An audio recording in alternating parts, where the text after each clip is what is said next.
have risen from the ashes to school the masses. Hello everyone, welcome to another edition of the Scholars of Wrestling Show. I'm your man behind the microphone, Scholar Jeff. To my left is Scholar Tarek. Woo! Happy Halloween! As the ears explode. That's why I backed across the nation. It didn't work. It didn't work at all. And of course, to his other left, Scholar Brian. How? Thank you. How? How now, indeed. Yes, it is Halloween weekend. We're coming fresh off the heels of Hell in a Cell. And oh man, lots of tricks, lots of treats, lots of insanity. Hoo boy. Ooh boy, indeed. That's all I got to say about this. Oh boy, indeed. Yeah, let's not even waste any more time.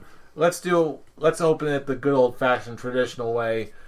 Let's open it up with a little bit of backstage news. Let us go peek behind the curtain and check in on a little backstage news.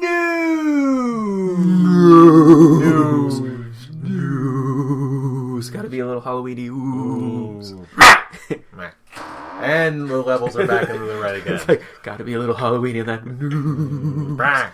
Alright, Jeff, it's your turn. Blow the ears off these people. Okay, well, I'm not going to blow the ears off of anybody. Instead, it's like, wait, is he going to get it? Is he going to get it? Yeah. No. Oh, there he is. No, I'm not going to do that. Oh, there it is. There it is. You did it. Win. Yeah. Works every time. Jeez. After all this madness, I need a beer. Luckily, our man, Stone Cold Steve Austin, is about 15 years late, but he's finally done it. Stone Cold Steve Austin has finally made his own beer. I've been hearing rumors of that he's been doing this for, like, planning to make his own beer for years. It's actually happening now? We have Steve Weisers? Steve Austin's Broken Skull IPA. Oh boy. Nice. When is it like officially released, or is it just in what's the term, in quote unquote production? As of right now, as of just today, it's in pre-order. Ooh. I'm looking at the website right now. It's released November 16th. That is a very nice logo. What is that, a 6-pack? Yes, it's 6-pack for $10.99? $10.99 for a 6-pack, but then again, that's typical for an IPA. So fancy. Yeah, once I found out about this, I fully intend on ordering at least 2 of these. Oh, definitely. Well, yeah, we gotta at least have us drink these beers Stone Cold style. Review. Oh no, not Stone Cold style. We're gonna. You don't you don't Stone Cold these IPAs. All right, give it a while. Yeah, if you try to Stone Cold IPAs, it doesn't work out too well. Yeah. Not to mention, you're just dumping a really expensive beer down your face. But really, just isn't it worth it? It's Stone Cold beer. Yeah, I'm fully intending on buying some, and now that can be actually ordered, I'm absolutely going to be ordering up some of these. And we'll review it right here on the Scholars of Yeah, Wrestling. if I actually end up getting some, we're absolutely reviewing Stone Cold's IPA. The clear liquid has to take a break, that recording. Oh, hell yeah. Literally. Straight for the good stuff. Straight for the glass-shattering beer. Yeah, really. Yeah, let's not glass shatter. Let's not do that. Yeah, some guy on Reddit just put this if you play it right, this bottle actually also serves as the opening of Stone Cold's theme. Step 1, drink beer. Step 2, throw your beer against the wall. Step 3, find somebody to stun her. Absolutely. Yes. It's the only way beer should be enjoyed. It has to be a completely random stranger. It cannot be your friends. Cannot be your friends. It can't be your friends. It can't be planned. Stun the world. What? Oh, man. I want a Stone Cold IPA. In the meantime, instead of an IPA party, right now, Ring of Honor is going to get a Super Kick party. That's right. Smooth like an IPA. Oh snap. Right there. Anyway, what we're talking about here, the Young Bucks have officially signed with Ring of Honor. I love that they were teasing. It's we're signing in with a big company, but we're not telling you who it is yet. Teasing us with Finn Balor shirts. Nope, it's not NXT. It's Ring of Honor. Here's the problem. Okay. Well, actually, it hurt Brian's feelings. It's a problem, Yes. but it's also brilliant at the same time. Okay, because in my opinion, okay, when you talk about big companies, you got the two. Okay, you got TNA. They're not going back there because they already screwed that up. Okay, and you got the WWE. Okay, do I think that ROH is as big as the two? No, I do not. But it's brilliant because it throws off the scent. But it's even more brilliant when you've actually... Have you heard anything about what is actually going into the Ring of Honor deal? No, I have not. Okay, well, from what I'm reading from their deal with Ring of Honor, not only are they allowed to finish up their dates with... they're all... Not finish up their dates, but they are also still willing to have dates with PWG, which is considered to be like their home promotion, quote unquote. They can still do random dates with New Japan, and they're also allowed to have their own shop on Pro Wrestling Tees. Yeah. Which is basically the standard ROH contract. Yeah, Really. but that's still like So it's for those guys. For those guys, that's the ultimate because they're not the type to stick around one place. yeah. Plus, it's pretty much the most lucrative contract you can pretty much have on the independent On the circuit. indies, yeah. And besides, this is the Young Bucks. They're going to be in demand no matter where they go. Yeah. Still, honestly, I don't think that NXT really needs them at this point. I think NXT's good. Yeah, Yeah. They're good. They're quite good. Yeah. That's not more to be said for that. NXT's good. We're good to go here. NXT's good. No Young complaints. Bucks are good. Young Bucks Everyone's are good. NXT's good. ROH is good. Pick between the two. Do what you want. You get more. You can do more with the ROH contract than you can with the NXT contract. So good on you. It's like Young you just Bucks. said. We'll NXT is see good. you. Young Bucks are good. Ring of Honor is good. Impact Wrestling, not so much. We'll see you on crappy internet pay-per-view. Did somebody say crappy internet pay-per-view? Here we go. Except Hell in a Cell. not. Wait, I was going to say, what are you guys talking about? Crappy internet pay-per-view. It's the only segue we had. Fail. Fail. Oh no, hey, we'll get to that. Hey. Okay, I was not planning for that to be a segue. You were just included in it, though. Yeah. Fail. Damn it, Jeff! Love you. Stop including me in your fails. So I thought you were gonna be like, stop including me in life. No, that's just true. Yeah, that's just mean. Anyway, Hell in a Cell. It was a thing. It was a very good thing. It was a good thing. There were some things that I didn't like about it. There were a lot of things. I'm not angry that I sat down and I didn't waste 3 hours of my life like I did. Extreme Rules or anything like that. No, absolutely not. It was definitely.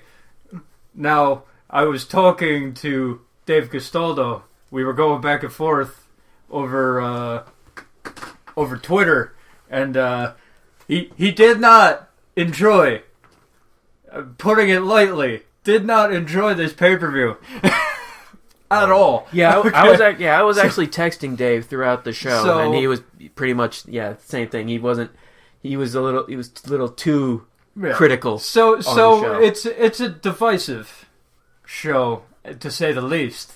Yeah, but well, let's get right into it. For me, it had its ups and downs. Yeah, let's get right into it. Probably a down, but let's go into it. The pre-show, Ziggler, Cesaro, and Neville defeating Rusev, Sheamus, and King Barrett. I don't even see why we even go over the pre-shows anymore because it's like it was fine. it was a pre-show match. It was there. It was good. It was exactly how I said it was going to be. Their return win, and it brings a big smile to my face to see Cesaro being ruled out as the star of that match. Yeah, they promptly shot that to hell the next night, but that's it. No, I wouldn't Not say really. that. I would really. not say that. Yeah, true. When you I go honestly- 1-on-1 with Kevin Owens and he doesn't make you look like a bitch, that's pretty good. And the fact that it wasn't like a one segment match, it went on. Meh. I got something to say about Raw, but I'll save that one for later. But Okay. when it comes to the pre-show match, this has been the best pre-show match I've seen all year. Yeah. Okay, that counts for something. Which For a pre-show match. it's still a pre-show match, so it's like, yeah, it was good for a pre-show match. But it was there. It really didn't do anything. It didn't further anything. It was just to get the guys on the card. Yeah, and get top names on the card. And to get top names on the card, and it did its job. So, And it, like I said, in my opinion, it was the best pre-show this year. Well, well, considering we had so many good performances from Bad News Barrett and R-Truth. Jet. There's no point of trying to look back. It's like let's just enjoy the good quote unquote appetizer for the show. Yeah, the one that Stop trying to look back at ones that left sour tastes in our mouth. Truthus. Just stop. Brian, just drink your burr. Sorry, the douche comes out when the burr comes out. Calm down. Calm down. Have some burr. All right. Moving on to the actual event. Easily the biggest surprise of the night, the John Cena U.S. Title Open Challenge. What we got here was, you want some, come get some. Zeb Coulter in a cart. Wait, what? Yeah. It's like, we're waiting. Okay, who's the challenge going to be? Oh, no, it's not Jack Swagger. It's Zeb Coulter. Wait, what? No, I heard that music and my heart and face dropped. My buddy could tell you. I started yelling at the TV, and then, because I was a Jack Swagger apologist.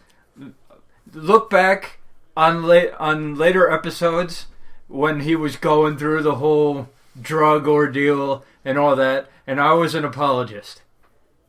Okay? And everybody else hated Jack Swagger. I'm like, give him a chance. But I'm like, really? John Cena's going out of the WWE for a little while, and you're going to give it to Jack Swagger. That's what I was yelling at the TV. But out comes Zeb Coulter in a cart. And I'm like, okay, That's little leading weird. Up to something. Little weird. Leading up to something. I was thinking either returning Jack Swagger with maybe a repackaged gimmick or push, maybe Cesaro. Instead, what we got after a little bit of exposition, we got Alberto Del Rio. I'm like, what? Are you serious? Biggest hypocrite ever. We'll get to that. And the first thing I think when Del Rio comes out is, oh, this recap is gonna be good. So have at it. all I got to say about, well, we're also gonna give the result. Alberto Del Rio won against John Cena. New U.S. champion. Clean with a kick to the face. Under 10 minutes. 7 minutes. 7 minutes. I'm like, you want someone to come in big and you want to put them over big? Yeah, they just did that with Del Rio, okay? That's it. It's just so surprising. As we've said in the past, this whole thing with the John Cena U.S. Open Challenge has been going on for a while. Each match, it's to help utilize the under talent. John Cena is helping them get a good rub. Matches lasted for 15, 20 minutes most of the time, and it's usually like they kick out, but each of them kick out after one finishing maneuver. And John Cena seems to be on his A game when he's wrestling. That really wasn't the case here. John Cena wrestled as if he is taking a short break, and it wasn't his A game. And that was that was my problem with this match. That's exactly it. It kind of felt like when Cena didn't sell the greatest or didn't have his A game for The Miz at WrestleMania. It kind of felt like one of those. Like he knew he was going out, so he kind of dogged it a little bit. Now, admittedly, they were only given 7 minutes. Okay, there's only so much you can do. Okay, but Granted, yes. But this wasn't John Cena's best performance, and Del Rio coming back. It speaks to the unpredictability. Like if the story that they're going for is Alberto Del Rio coming back and John Cena is such in shock, doesn't know how to take it, forgot all the matches he had with Del Rio before Del Rio left, and is in such shock that he takes a kick square to the face that knocks him the hell out. Okay, I can get it if that's the story that they're going with, but which I hope they are, because if not, kind of lackluster. it actually is exactly what they're going for. That they were saying he was so unprepared for Alberto Del Rio, and the fact that it wasn't even a signature move that took Cena out. It was a straight kick. It was a straight kick to the face. I'm like, wow. when he counted the pin, and John Cena didn't even act like he was gonna kick out. It was just like out. I was like, wait, what? It was so funny. It was like kick to the head. Oh, and Michael Cole's like, oh, kick to the head. Cena's in trouble, and I'm just like, no, he's not in trouble. 1, 2, 3. He's gonna. Okay. And my jaw just dropped. I'm just what? Wait, are you kidding me? He's taking 5 Kevin Owens finishing moves. He's taking 5 Kevin Owens finishing moves. He's taking finishing moves from every person he's faced. And he gets taken out by a kick to the jaw.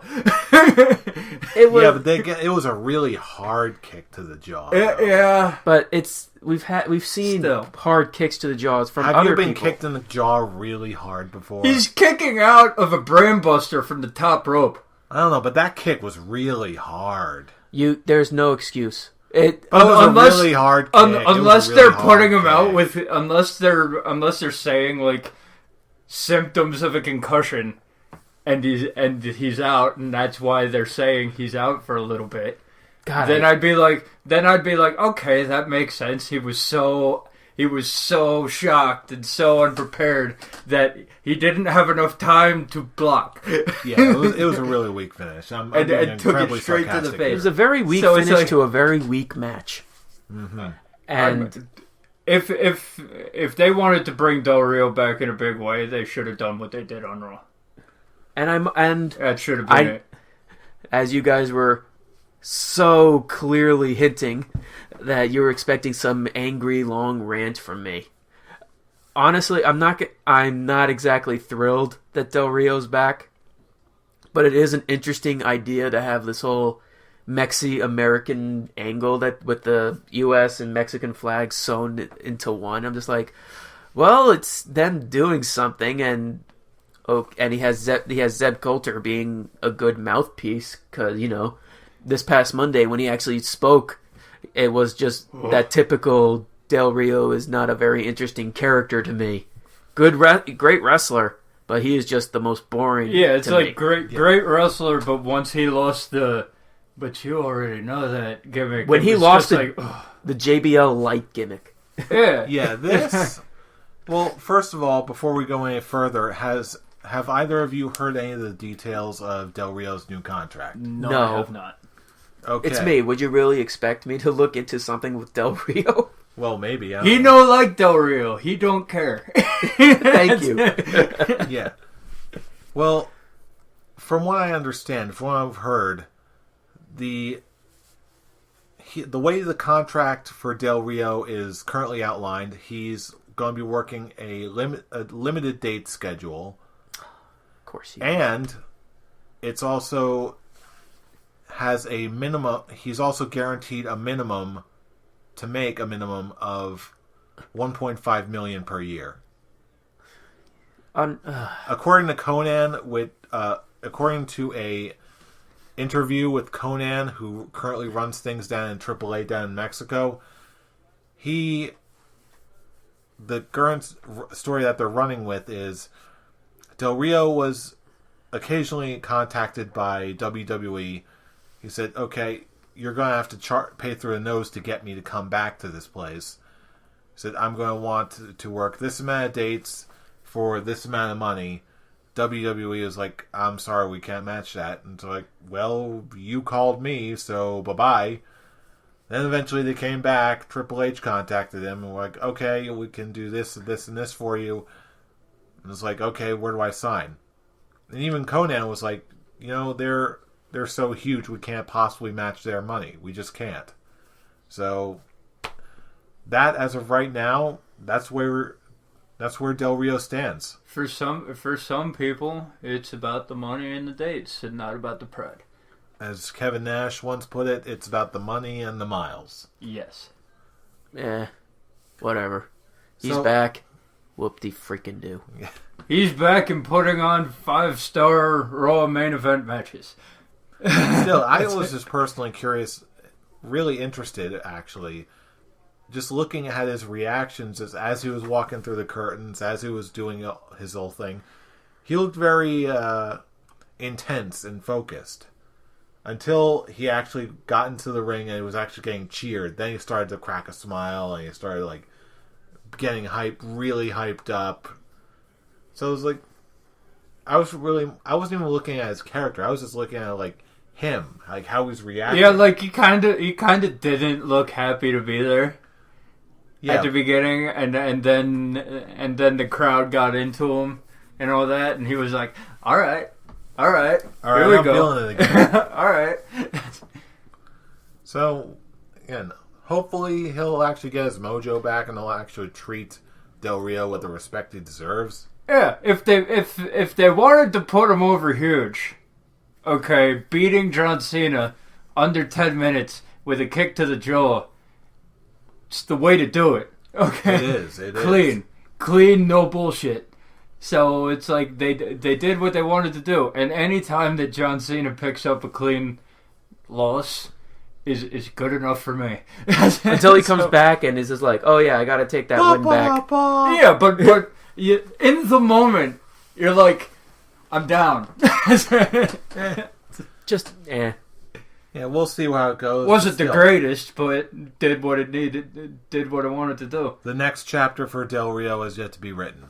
Bottom line, Mexican Americans like education, so they go to night school and take Spanish and get a B. Gotta love Cheech and Chong. Anyway, but now that we lost our Spanish view, no, I'm just kidding.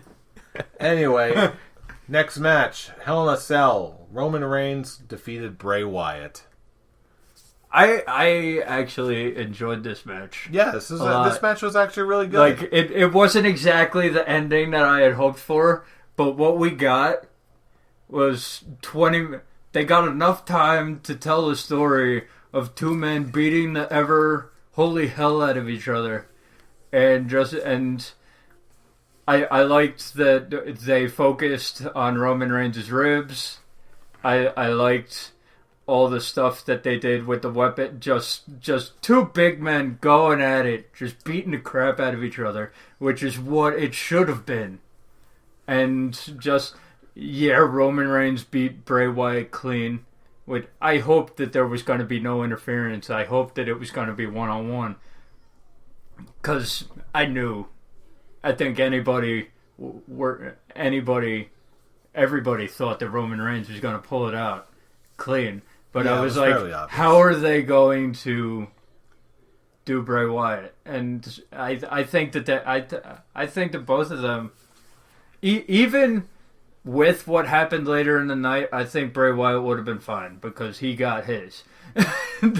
He got his stuff in, and this was just two of the top guys in the business beating the ever holy hell out of each other in a Hell in a Cell, and I loved it. I really liked this match too. I will say there was a good portion of the match. I'm like, oh, this is just too one-sided. I mean, like 10 minutes into the match, and Bray Wyatt has only got one or two hits on it, and it's just been Roman Reigns dominating. But at least the second half, it actually became more even. Mm-hmm. And the second he put the kendo stick on the turnbuckle, I'm just like, gee, I wonder how this is going to end. Irish whip, reverse, into the face, spear. Exactly what happened. And you know what? But it was fitting. That spear. It was fitting. That spear okay, is that particular one is one of the best ones I've seen Roman Reigns hit in a while. That was like he put Bray Wyatt down, like spiked him into the ground, and I'm like, that it's not the CM Punk spear from back in the day when he comes out from behind the camera and just kills him. Nah. Okay, but that was an impressive spear, almost as impressive as the one he hit on Raw the night after. It was a very good match. I enjoyed it.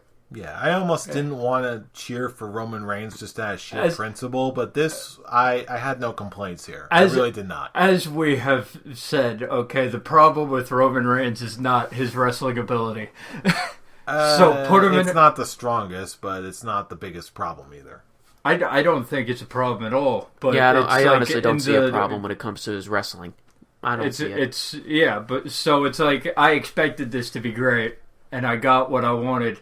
Mostly, I really wanted that accidental pin, but this for what it was great. Yeah. You don't sound too happy about that. I really wanted that accidental pin, like really. You really wanted that accidental pin? Yeah, but you know what? Roman Reigns winning clean with a big old spear, and Bray Wyatt taking that last 10 minutes to just beat...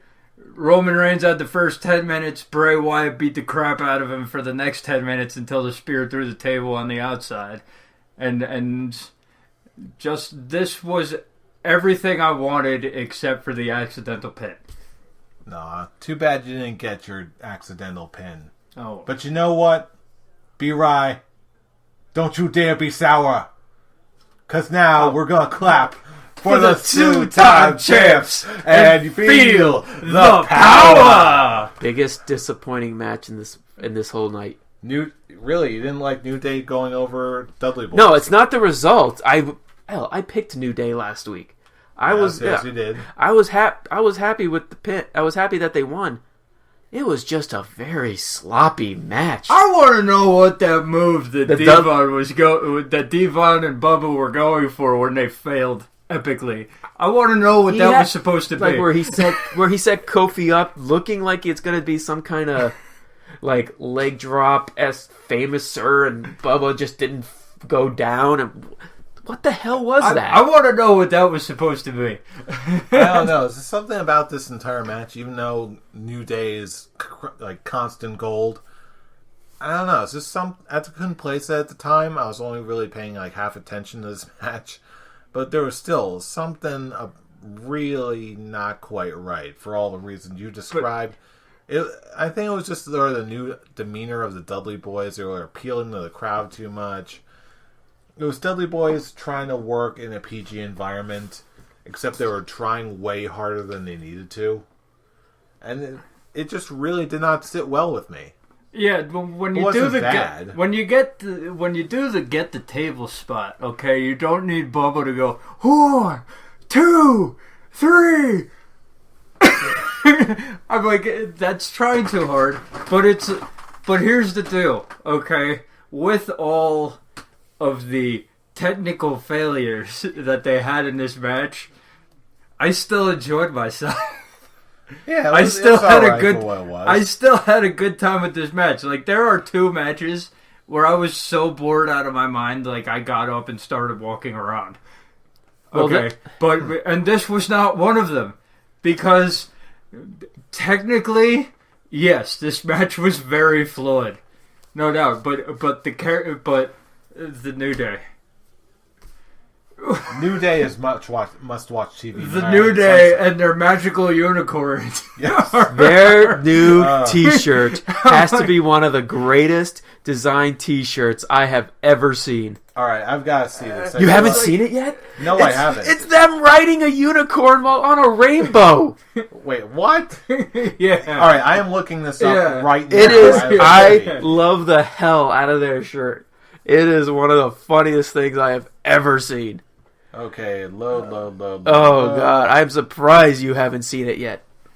Oh my God, I couldn't stop laughing. Let's see, Del Rio. No, it's like when you have You're people all that superstars. charismatic and that funny, it's like they can make a crappy match gold. Okay, and Day. that was not a crap. That was not a good match, but just the personalities alone. Oh, good heavens! Oh, we Here found it it. We have found it, and This- Jeff is speechless. click it. Click quick view. I'm clicking the quick view. Okay, what the hell am I looking at? One of the greatest shirts I have ever seen. Oh my God. I need love it. this. I need it love this shirt. immediately. I need it. Wow. The unicorn. Hey, if you The want, unicorn, man. hey, if you want to pay $20 for next day shipping, be my guest. All right. I will. Because that do it, is Brian. glorious. Do it. But yeah, You won't do it. the second they met, that whole botchamania moment happened, it took me out of the match. I at that point I'm just thinking, I really, really, really hope the Dudleys don't win after a performance like this. When they're 10 times tag team champions, I hope they don't win like this. Yeah. But it looks like they're gonna have to wait a little more since the Usos are on the verge of coming back. They're the tag team version of John Cena, so Yeah, apparently they already have such a big plan for them when they come back. they're gonna Heaven be help the us all. contenders. They're gonna be the contenders for the New Day. The Dudley Boys get pushed to the back of the line, which after that performance is fine with me. But to segue into the Usos, who we know will take the titles back at some Unfortunately. point. New Ba, Day, ba, da, just the New Day makes this match watchable. If it wasn't the New Day, this would be a pretty. And how about This would that be Eddie pretty Guerrero? upsetting. How about that Eddie Guerrero-esque ending that they were trying to pull Yeah. Oh, brother. with the whole Kofi throwing Bubba the Well, we trombone, and he's like, nope. And then the ref. This is actually surprising that the ref didn't go for it. He's like, you know what? I don't believe you. I don't believe you. And then he's gonna push Kofi back, and then Big E takes out Bubba. 1, 2, 3. Ba-boom. Ba-boom! Well, we are coming up on an anniversary, so if they were going to do it on a pay-per-view, it would make sense. Yeah, that's fair. Yeah. And then there was that video that was put all on Facebook of me, Charlie, all dancing to the New Day's music. And nothing beats Big E gyrating in the on the ramp. On the way up, just all the gyrating and all that. I love Big E. They need to keep this group together until the end of time. It is glorious. It is the most entertaining thing I have seen in a while. It's The New honestly, Day. when it comes to And considering how much shit we talked about the New Day when they first came out, this is glorious to me right now. well, I'm just going to say this right now. I told you so. Because I was singing the New Day's praises and what they could be from the very beginning. We're like, no, New Day sucks. No, New Day sucks. it was what they were doing well, at the yeah, time. when they first came out, yeah, they sucked ass. It was such a terrible but I idea. had the vision. No, I had the vision. You had the hope. I had the vision. No. Xavier Woods had the vision. I had the vision. For me, when it comes to I had tag the vision. teams / stables, the New Day is the most entertaining thing to come in WWE since Team Hell No. You know what? I really can't argue with that. Yeah. I might even say more entertaining. I honestly, That's a tough I act think to it's, follow. I think it's even for me. I think they're just as much as entertainment. Because come on, For Dr. me- Shelby, man. For And hell, I was gonna throw Dr. Shelby in with the New Day. But the difference between the New Day and Team Hell No is that the New Day is going to be more long-lasting.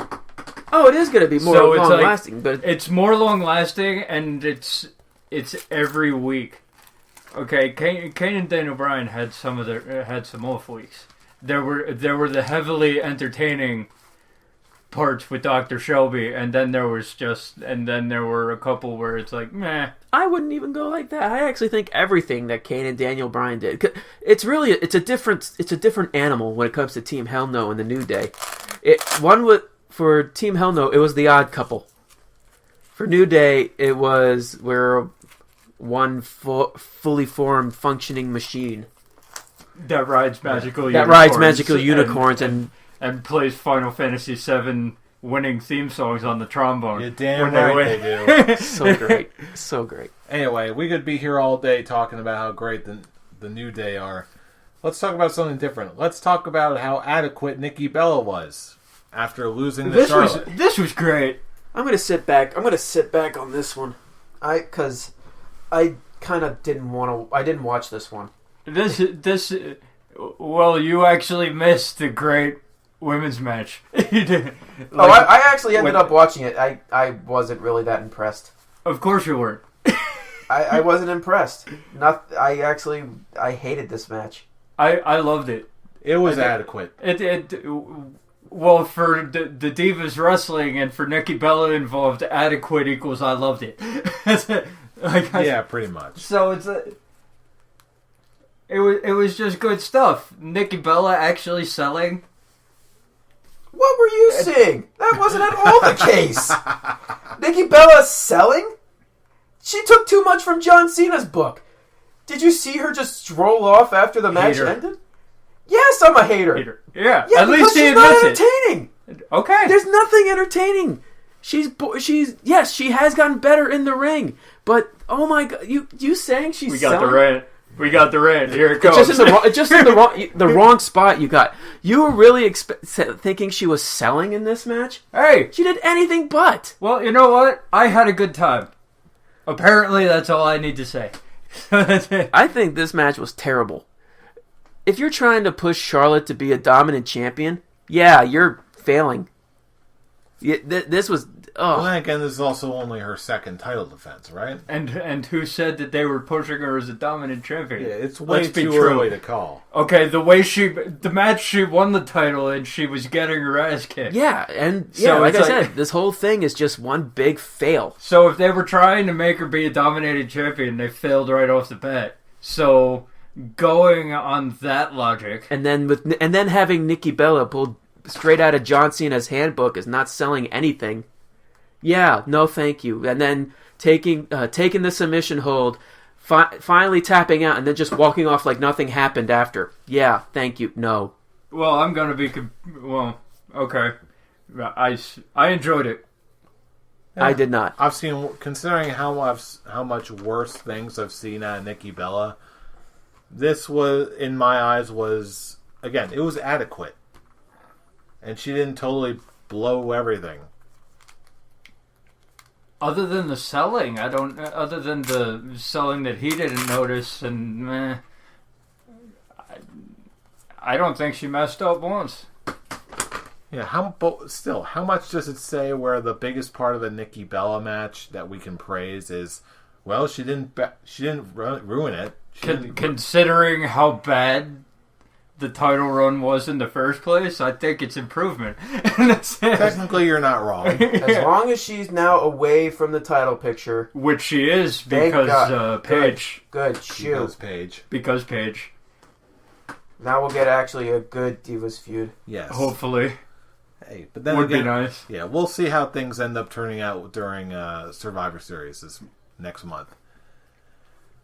Anywho, let's talk about something Tarek might enjoy. Let's talk about the WWE World Heavyweight Title match. Seth Rollins beating Kane. Hated it. Really? I didn't like it either. I hated it. It was. But it was Kane. It is Kane. I love Kane. Yeah, Kane doesn't know how to sell a pedigree anymore.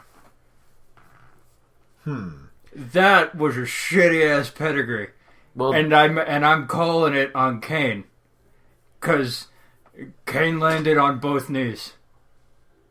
He's landed on both knees before, but I do agree. It was a terribly sold pedigree. Terribly sold. Excuse me. A terribly sold pedigree. And the killer of any match. Doesn't matter what it was. Okay, I was bored out of my mind. It was a very sloppy ending. If they were trying... It didn't do anything big to catch my interest in this match. If they were trying to put over Seth Rollins, it didn't work. Honestly, the build was more entertaining than the match itself. You know what? I gave this match some thought, and I realized I really don't remember much going into about this match, but I still remember enjoying myself. I really could not remember why, until I actually thought back to how everything went down. Earlier in the night, a little bit before this match, do you remember when they sort of cut to that shot of Seth Green?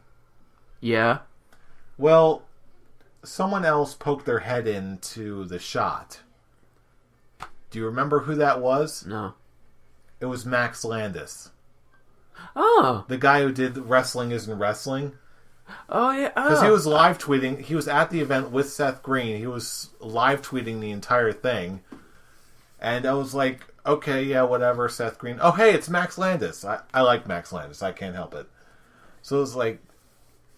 So then he just started posting like really he started posting even crazier stuff on Twitter, and then he just started like posting a video of him doing like commentary on the Seth Rollins match. So you enjoyed the Max Landis Twitter feed more than the actual match itself? Yes, I did. Okay. Then that's proving our point. That's proving the point that the match was so boring that you had to look to other avenues to enjoy it. Yeah. And they started posting a video of him just like doing running commentary on the Seth Rollins match as if he was like some middle-aged woman watching the E Network, like.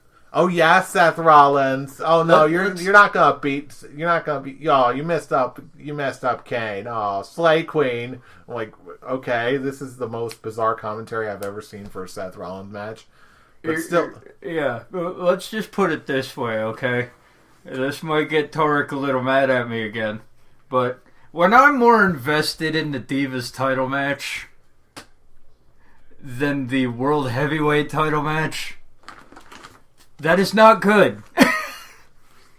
Okay? When I can actually sit down and concentrate on the screen during a Divas match and actually pay attention to the entire 12-minute match, and yet I'm walking around and not paying attention to most of the Kane-Seth Rollins match because I'm so bored, and I come back and see the most shittily sold pedigree that I've seen in a long time.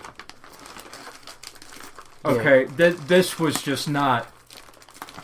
This was not good. Like I'm gonna say it. I'm gonna say it right here. It's my worst match of the night. Yeah.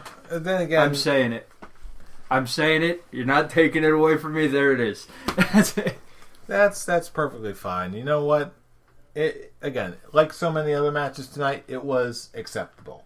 And here's the main problem, okay?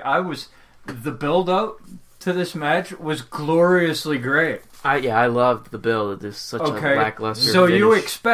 you expect something good to come out of it, and what we got was not. I didn't get anything from this match. I didn't get a story that's been building for so long that I didn't get a good quality wrestling match. Hell, when it reached a point where the Spanish announce table refuses to break, take that mask off. What? How the hell is that gonna work? Take that mask off, man. You're distracting. Whatever do you mean? Stop it. But yeah, Happy Halloween, everybody. If it reaches the point, Mr. Sub-Zero. I'm done. When you have the point, like I said, where the Spanish announce table, quote unquote, I am the table. The table refuses. The table refuses to break. We have a Japanese table. Japanese table goes, I think not. When it comes to WWE World Heavyweight Championship matches, especially during Seth Rollins' title reign, this is his worst. Mm-hmm. This is his worst, and I don't think... I actually think it's worse than Sting. Sting, there were reasons. Sting, there was a reason. Yeah, and that was bad. Yeah, Sting, there were reasons, and then the whole... There were reasons. He's 56 years old. And he got concussed. And he got at the very least. That was... Concussion is the least of his problems at this point. And yet, this Kane and Seth Rollins match was even more disappointing. And no one really got hurt in this one. It was just lazy storytelling. Yeah, I wasn't really very invested in this anyway. It was just sort of lazy storytelling, and something was just off. Anyway, I think we've all said all we nice can about hair. That. Yes, thank you. I've got hat head or mask head, whatever. It's Halloween. I don't care. Let's talk about something I do care about. Kevin Owens beating Ryback to retain his Intercontinental title. What do we think about this? This match was pretty bad too, but there's reasons. And those reasons were? Okay, first of all, it was 5 minutes long. How can you have anything good on a pay-per-view in 5 minutes long? Second of all, the chemistry that they had in the first match, where Kevin Owens won the title, I didn't see it in this match. Third of all, Ryback isn't getting what, or at least at the pay-per-view, wasn't getting reaction. He wasn't getting good reaction. So when the match ended in 5 minutes, I'm like, okay, good. Go on. Get out of the way. Get out of the way. Get out of here. Well, here's the thing. Yeah, kid, you bother me. Here's the thing. They put more time in the first match than they did in the second one. The second one, they barely had any build to this one. It's just Ryback showing up, Kevin Owens on commentary. That's it. And then very little interaction, very little build-up. And then, yeah, this match was 5 minutes long. Well, one thing, it was in between the two big main events.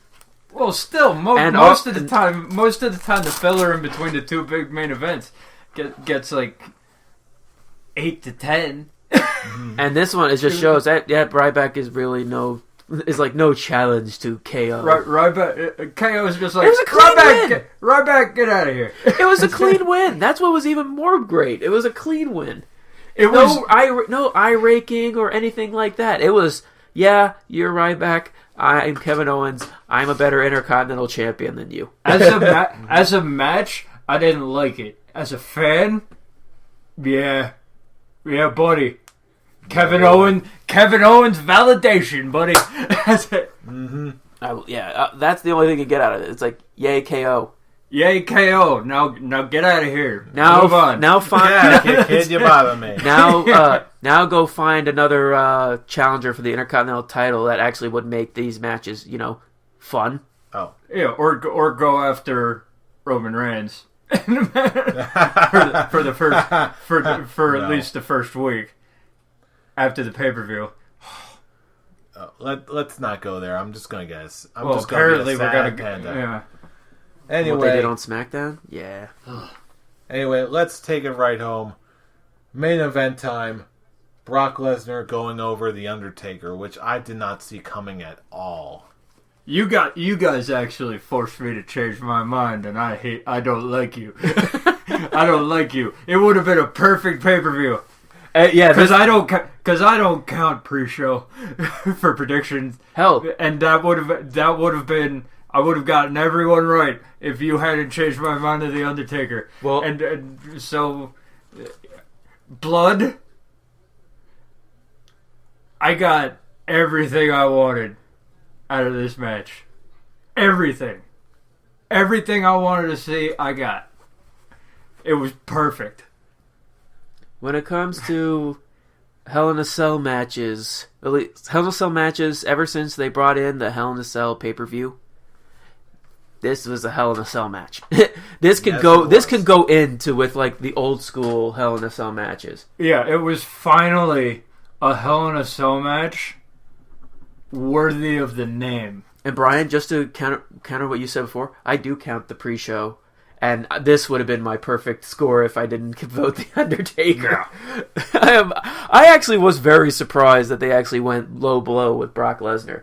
Granted, it is, what's the word? It completes the circle. to their feud. I mean, Undertaker did non-stop low blows, and it just showed, low blow has to take out the Undertaker now. Mm-hmm. Low blow takes out the Undertaker. Low blow and or three hurts F5s. him enough. 1 F5. No, it was 3. It was 3 F5s. Well, okay. Throughout the match, it was three F5s. But yeah, one low blow and 1 F5 to end. Low blow and 1 F5 on the wooden ring. I loved that. I loved Brock Lesnar just ripping the ring apart, and then getting the tombstone on top of it. Like, yeah, that's what you get. And I was like, okay, it's over. And then he kicked out, and I'm like, ah! Oh, the second he kicked out, I'm like, yep, Brock Lesnar's winning. The second Brock kicked out of the tombstone, I'm like, yep, he's winning. And then Brock Lesnar sits up like he's dead, like a zombie. And then the Undertaker gets a little too close. Does the whole slash the throat deal, and as soon as he's done, he's a little bit too close and a little bit too wide open. A little bit too, oh, my balls! Yeah. Oh, boy. Straight up, there was blood everywhere. My God, there was. And I legitimately think there was no blading. I think that both of them did it hard way. Which for me, and I loved when Brock Lesnar was like, no, fuck you, doctor. Get out of here. Even though he's probably got to get fined massive amounts of money. He's like, no, fuck you. Get out of here. Yeah, that from what I've read, that actually did, like, Vince got pissed. He didn't care that Brock was bleeding. It was the fact that he actually threw the doctor away. Well, I'm sorry. It was because from what I've read, Brock Lesnar was actually getting legit pissed that the doctor was stopping the match. And so he threw him aside. Because here's the deal, okay? Hell in a Cell match is not PG. You should expect accidental bleeding to happen. Okay? Don't send the doctor out, open the Hell in a Cell, have the doctor come in. Okay, it disrupts the flow of the match. So yeah, I could see Brock Lesnar being pissed off, and Brock Lesnar's not gonna care about a little fine, and with all the money he's making, and considering where the cut was, they're saying it's no blading allowed in WWE for obvious reasons, and like I said, considering where it was on his scalp. It was right here in the middle of his head, and that's gonna bleed. That's a flower. That's a gusher, and that's something that you cannot. What's the doctor gonna do? Put staples in his head in the middle of the ring? Hardcore, but Brock would do it. Brock would do it in the center of the ring, but it's like it disrupts the flow of the match, just like. Unless you bring the staple gun out with you, okay, it's on the top of your scalp. It's not gonna stop bleeding. What the doctor's gonna take the towel, put it on top of your head. The doctor's gotta go away. 10 seconds later, your entire face is covered in red again. What's the point? Come on, Vince. Sometimes you take PG a little too far. Okay. Still, for what this was, I definitely enjoyed it. I didn't expect the ending. I certainly didn't expect what happened afterward. What happened? I must say, came out of nowhere. And before we go into that, has there ever been a match where they actually took the padding out of the ring, from the ring, and you saw the wood? I seem to remember that happened before. I just cannot remember what match that actually was. I don't recall. I don't recall the ring being torn apart. I recall people going through the ring. I recall the ring falling down. I don't remember someone actually grabbing the ring and then just ripping off the padding. Ripping off the padding. But if anyone could do it... Well, then again, this is Brock Lesnar we're talking about. If anyone could do it, it's Brock. That's it. But yeah, very entertaining match. Best match of the night by far. Yeah, this one is definitely Easily. match of the night. And it was a very awesome match. But the pay-per-view from average to good for me. Oh, but before we actually get in with the whole facial hair rating of the pay-per-view, we got to talk about the ending now. Oh, yeah. And, wow. I did not see this coming. At first, I'm just like... We shouldn't have... We didn't see this coming, but really we should have. I must say, why was they were really applauding Taker like that was his last match, period. Yeah, that one was a little too extreme for me. And then all of a sudden he starts doing his Undertaker pose, and I'm like, oh my god, they're restarting the Bray Wyatt Undertaker feud. I love it. Bray Wyatt, the revenge. Finally, we can actually get a feud that actually had. Well, I can't even say that. An actual Bray Wyatt Undertaker feud instead of just a bunch of Bray Wyatt promos talking to a camera, which was awesome. Yeah, for what it was, yeah, I did enjoy that. For a man that took a feud and carried it all by himself, yeah, bravo to Bray Wyatt. And I just love that now. Considering he was injured the whole time, and that's why the only thing they had him do was talk to the camera. Mm-hmm. And now that he has the whole family, yes, the whole family, Brian, I told you Roman was coming back. He just sort of came up out of nowhere, there's Eric Rowan again. No, and I love the fact that the first thing he does is completely whiffs on hitting the Undertaker. Oh boy, completely whiffs. It's just I'm just bringing back that whole conversation now with Braun. Why do I keep forgetting his name? Braun Strowman. Braun Strowman. He was there now that Eric Rowan's out. I'm like, no, he's not. And now it's just And then he takes. Now the Wyatt family is a force again.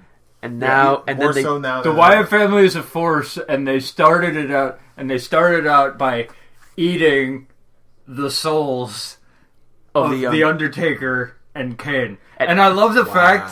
And I love the fact that Bray Wyatt is just like, I got my first taste of power, and I love it. I need more. I hope this is just kind of like what we were not really hoping. I'm kind of hoping that this is a passing of the torch. That this right here, it didn't have to be WrestleMania. As long as we got this at some point. Yes. Okay, and if it happens to happen at like a Survivor Series, which it kind of seems like they're building up to, like a Team Undertaker versus the Wyatt family. Looks like that's what they're going for. Yeah, I mean, so it's like perfect.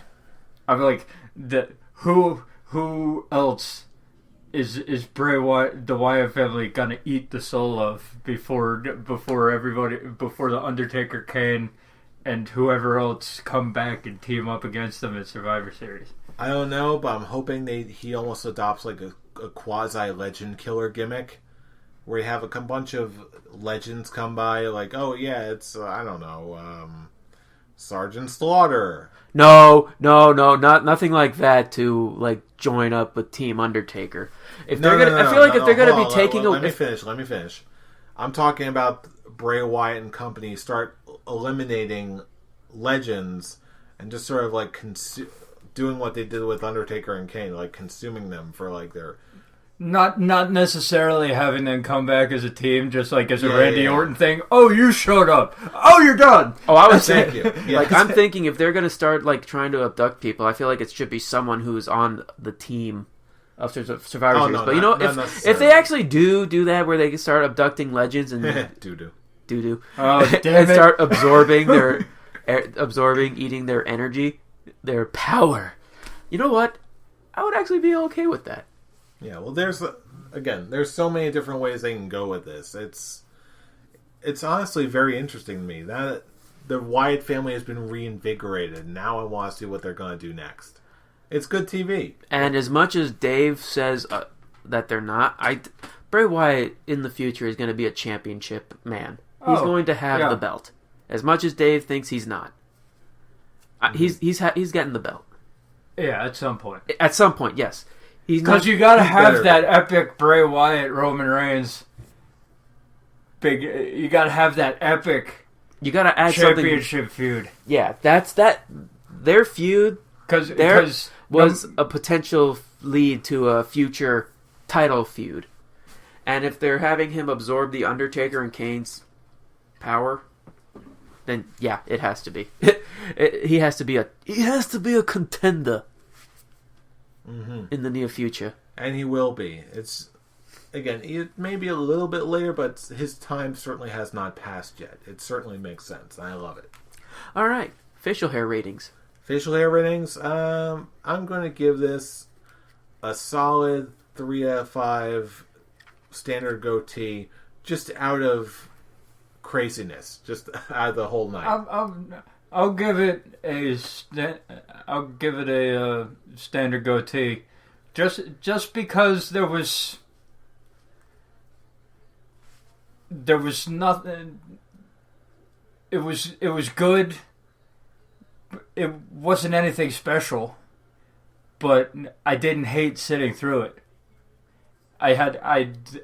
The only issue I had was the Kane Seth Rollins match, and the Undertaker Brock Lesnar match eclipsed that, so got that stench out of my head. So 3 out of 5, good stuff. Well, I guess I'm gonna go for the hat trick here. I'm gonna also go for 3. Classic goatee, gentlemen. And drinking the burst, sorry. It had its ups, it had its downs, but all in all, I actually was left enjoying this event. I left the event happy. It was perfect. We'll put it this way: it was a perfectly enjoyable night. There was nothing that actually got you. It was nothing that actually got you like. Yeah, it didn't. I'm sorry, it didn't get you like what? Okay. All right. As long as we're clear. But then, the next night on Raw, on the other hand, was so freaking good. Yeah. That, like, wow. From what I've read, Triple H was in charge of that Raw. Well, good. Keep him there. And it just shows, you can tell, and Dave even said to this, you can tell the difference between a Triple H show and a Vince McMahon show. Every match on that show had a reason to be on that show. Exactly. Okay, and most of them, okay, had at least one commercial break. And there was nothing bad. Except for the random Tyler Breeze appearance that didn't really do anything. I was like, I like the idea, but I was kind of hoping that he would screw over Tyler Breeze, and we could have Tyler Breeze screwing over Tyler Breeze. Awesome. Put the bear down. Tyler Breeze screws over Dolph Ziggler, and then Big E can be in the title match, but then in the number 1 contenders match. But then the number 1 contenders match went down, and I shut my mouth real quick because that is my TV match of the year. I would actually have to second that one. Everything. I'm actually happy that Tyler Breeze wasn't involved. I like that he was just, that he's there. He's there on kind of like waiting for his moment to strike. And I like that Big E just went out of the ring and was like, I'm gonna take that. And seriously, every single match was good. There was not. It made every single person in those matches look like a star. And going back on what you were saying earlier about whole Cesaro getting, like, what was the term that you said? That it got ruined. His momentum got ruined. I actually think it was the complete opposite. I think it made. No, that was me talking out of my ass. I'm sorry. Yeah, it was the complete opposite. And my immediate response to the Cesaro match, I'm like, yeah, Vince. That's not connecting with the crowd. Yeah. God damn you. He is one of the most over superstars in WWE right now. Yeah, my God. There's an obvious disconnect there that, it'll go away eventually. Once Vince retires, and because Vince is still convinced that Cesaro doesn't connect with the crowd. Okay, we will save that for another. That's but all in all, every single match, every single person that was in that number 1 contender tournament looked strong. Oh yeah, they looked like they actually deserved to be there. And the Fatal 4-Way match, That moment was so good. That moment at the end when Kevin Owens turns around and is staring down Roman Reigns on the outside and the crowd is going apeshit.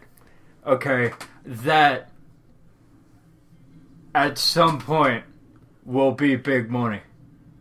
At some point, they kind of screwed the pooch for the short term with what they did on SmackDown, but whatever. It's just the beginning. It's SmackDown. There. Who actually watches that seriously? I do on occasion. Yeah, I did enjoy the 6-man tag match with the Wyatt family versus Cesaro, Ryback, and Dean Ambrose. Yeah, that's me talking out of my ass again. Well, that was all that I watched, because really, who would want to watch a Halloween street fight with The Miz and Dolph Ziggler? Then again, it's an ongoing road. We all know it. But that's just proof. The ending of that match, when Kevin Owens turns around, stares Roman Reigns in the eyes, and they're doing the whole crowd look around thing before they get in the ring and do the finish. That's gonna be money. I'm just gonna end it like this. It was so predictable that Roman Reigns was gonna win, but when he did win, I honestly wasn't mad. When he did that stare down with Seth Rollins, I'm like, you know what? This seems right. I'm still waiting for the way they build it up to their actual match, which has the potential at the rate they've been going to either be really, really good or abysmal.